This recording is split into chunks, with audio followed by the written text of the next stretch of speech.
चुनाव जीतने के लिए क्या ज़रूरी है, इलेक्शन कैसे जीता जा सकता है। बहुत सारे लोग जो इच्छुक हैं कि वो चुनाव में उतरना चाहते हैं, बहुत सारे लोग जो आने वाले जम्मू कश्मीर के चुनाव में कैंडिडेट बनना चाहते हैं, ख्वाहिश है कि राजनीति में उतर आए और राजनीति में उतर आने के बाद अपने लोगों की सेवा करें, ख्वाहिश है मंत्री बने, ख्वाहिश है कुर्सी पे बैठे।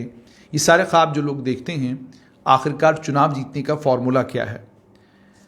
पंजाब में एसोसिएशन फॉर डेमोक्रेटिक रिफॉर्म्स और पंजाब इलेक्शन वॉच ने जितने भी पंजाब में 2004 से लेकर 2021 तक एमएलए और एमपी बने हैं, उनके इलेक्शन एफिडेविट उन्होंने निकाले, उनको खंगाला, उनको पढ़ा, उनको समझने की कोशिश की वहाँ से कि पंजाब में चुनाव कौन लोग जीते हैं, पंजाब में किन लोगों को लोगों ने अपना प्रत्याशी, अपना एमएलए, अपना एमपी बनाया है, उसे खंगाला एसोसिएशन फॉर डेमोक्रेटिक रिफॉर्म्स और पंजाब इलेक्शन वॉच ने।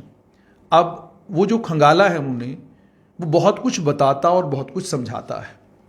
आप उत्तर प्रदेश की बात करें, आप किसी भी देश के प्रदेश की या केंद्र शासित प्रदेश की बात करें, जब भी इस तरह के सर्वेज आते हैं तो उसमें ये पता चलता है कि बहुत बड़ी तादाद में चुनाव वो लोग जीत रहे हैं जिन लोगों के खिलाफ कोई ना कोई आपराधिक मामला कहीं बना हुआ है।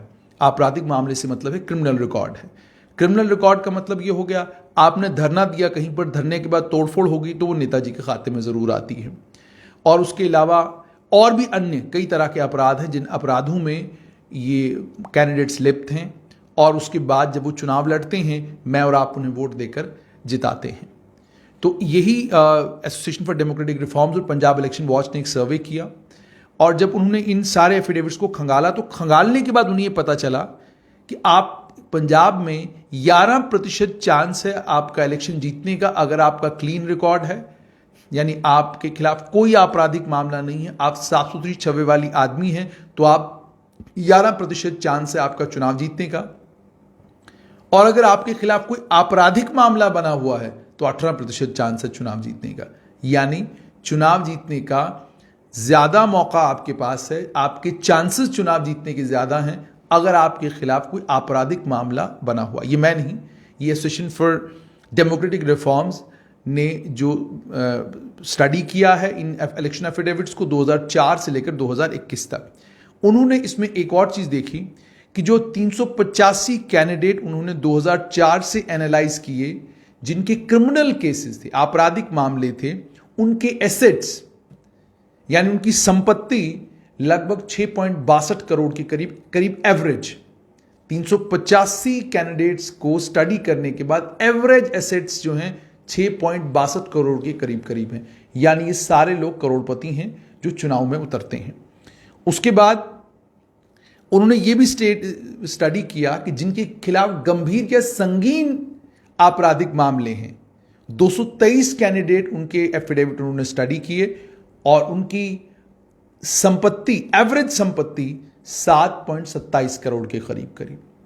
उसके बाद उन्होंने एवरेज एसेट 59 एमपीज और एमएलएज जिन्होंने अपने क्रिमिनल केसेस को, अपने आपराधिक मामलों को डिक्लेयर किया, एवरेज एसेट 18 करोड़ के करीब। और इसी तरीके से 32 एमपी और एमएलए जिनके खिलाफ गंभीर आपराधिक मामले हैं, उनके केसेस 26.69 करोड़ के करीब उनकी भी संपत्ति थी। यानी आप अमीर हैं, आप ताकतवर हैं तो ही आप चुनाव लड़ सकते हैं, आपके पास पैसा है खर्च करने के लिए तो ही आप चुनाव लड़ सकते हैं। यह निष्कर्ष भी निकाला जा सकता है। जम्मू कश्मीर में भी आपने देखा होगा कि जिन्हें चुनाव लड़ना होता है उन्हें पहले यह कह दिया जाता है कि अगर आपने चुनाव लड़ना है तो आप अपना क्षेत्र देखें, और क्षेत्र देखने के बाद आप ये देखें कि आप इतना पैसा खर्च कर सकते हैं चुनाव जीतने के लिए। और जम्मू कश्मीर में तो देखने को ये भी मिला कि डीडीसी के चुनाव, बीडीसी के चुनाव और बिल्कुल निचले स्तर पर होने वाले चुनाव में भी क्या गहमा गहमी और क्या मारामारी होती है कि कैसे चुनाव जीता जाए। और चुनाव जीतने के लिए हर फॉर्मूला इस्तेमाल किया जाता है, हर दावपेच का इस्तेमाल किया जाता है। वहां पर और ये देखा गया कि कांग्रेस के एमपी एमएलए जो 2004 से बने, उनके खिलाफ 15% कांग्रेस के एमएलए एमपी ऐसे हैं जिनके खिलाफ आपराधिक मामले हैं। शिरोमणि अकाली दल के 20%, भारतीय जनता पार्टी के 10% और आम आदमी पार्टी जो अपने आप को साफ सुथरी छवि वाली पार्टी कहती है, 13% उनके भी एमपी एमएलए ऐसे हैं जिनके खिलाफ आपराधिक मामले हैं। एवरेज एसेट्स की जब हम बात करें तो सबसे अमीर एमपी एमएलए जो हैं वो कांग्रेस के हैं। 13.59 करोड़ एवरेज एसेट है हर कांग्रेस एमएलए एमपी का, जो 2004 से लेकर 2021 तक जिसने चुनाव लड़ा या चुनाव जीता। शिरोमणि अकाली दल 11.33%, 33 करोड़ के करीब करीब, बीजेपी 60.18 करोड़ के करीब करीब, और आम आदमी पार्टी के आम लीडरों के पास भी 4.49 करोड़ एवरेज एसेट्स उनके पास भी हैं।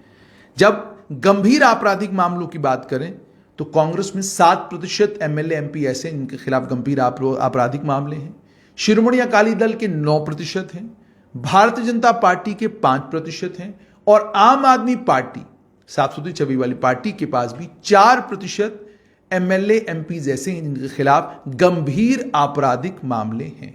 इसका मतलब साफ तौर पर यह कि ताकत और पैसा दो वो चीजें हैं, या जिन्हें यूं कहिए दो मूल मंत्र हैं जिन मूल मंत्रों से चुनाव जीते जा सकते हैं। ऐसा इस एसोसिएशन फॉर डेमोक्रेटिक रिफॉर्म्स और पंजाब इलेक्शन वॉच की स्टडी से पता चलता है। देखना यह है कि जम्मू कश्मीर पर जब इस तरह की ही कोई स्टडी होती है उससे क्या कुछ निकल के आता है। जम्मू कश्मीर में जब लोग चुनाव लड़ते हैं तो लोग किन्हें पसंद करते हैं। हैरानगी की बात तो यह है कि चुनाव लड़ने के लिए जब साफ छवि वाला आदमी उतरता है तो अक्सर देखने को यह मिलता है कि वो लोगों की पहली पसंद या पहली चॉइस नहीं होता। उनकी लोगों की आम धारणा में पहली पसंद और पहली चॉइस जो कैंडिडेट होता है वो ताकतवर भी, दमदार भी और मालदार भी होता है। उम्मीद और तवक्का ये कि आप और मैं कुछ बदलेंगे और चुनावों के समय अपना कैंडिडेट चुनते वक्त हम भी साफ छवि पर का ध्यान रखेंगे। पैसा, दौलत, ताकत, ये 3 चीज़ें हमें एंटाइस नहीं करेंगी। उम्मीद यही है।